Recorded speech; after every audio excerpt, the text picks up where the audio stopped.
বুড়ি মা ফ্যাল ফ্যাল করে তাকিয়ে থাকেন, ভাবেন তীর্থে যাবার ছুতো করে এবার মরলে কেমন হয়।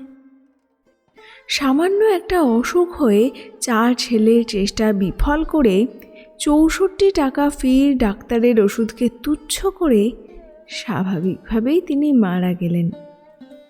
তখন আরও শোচনীয় হয়ে পড়ল হীরেনের অবস্থা।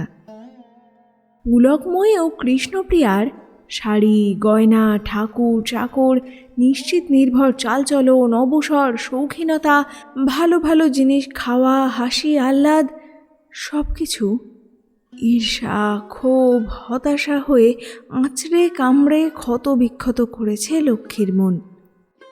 মনে এই ভাবনার মলম দিয়ে সে সামলে থেকেছে যে বেশ্যারা পরম সুখেই থাকে।